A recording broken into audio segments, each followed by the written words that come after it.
औज़ुबिल्लाहिमिनश्शैतानिर्रजीम बिस्मिल्लाहिर्रहमानिर्रहीम अस्सलाम वालेकुम।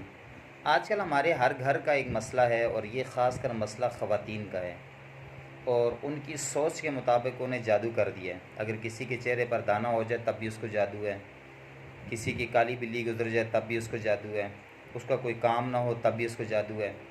असल मसला ये है कि हमारे घरों के अंदर ना कोई नमाज़ पढ़ता है, ना कोई कुरान की तिलावत करता है, ना कोई नेकी का काम करता है। तो फिर शिकवा करते हैं कि घरों के अंदर बरकत नहीं है, रोज़गार नहीं है, ख़र्चे ज़्यादा हैं, मामलात हैं, औलाद नाफरमान है, एक्स वाई जेड तरह तरह की बातें करते हैं। अगर आपको लगता है कि आपके ऊपर जादू टोना है तो आप एक काम करें, आपको किसी पीर फ़कीर के पास जाने की ज़रूरत नहीं है।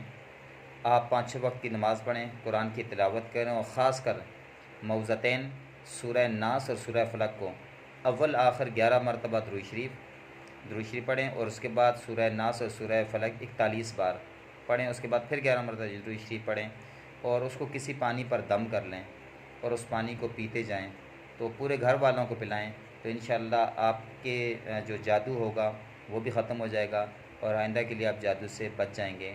तो इस तरीक़ा अमल को जारी रखें। जब भी आपको लगे कि आप पर जादू है तो आप जो है वो कुरान पाक की तिलावत को हमेशा करें, नमाज भी पढ़ें और मौज़तैन जो है सूरह नास और सूरह फलक को 41 बार पढ़कर अपने ऊपर दम भी करें, पानी के ऊपर दम करके उसको पिएँ भी और पानी पर दम करके उससे नहाएं भी। इंशाअल्लाह अल्लाह ताला आप सबको शिफ़ा देगा।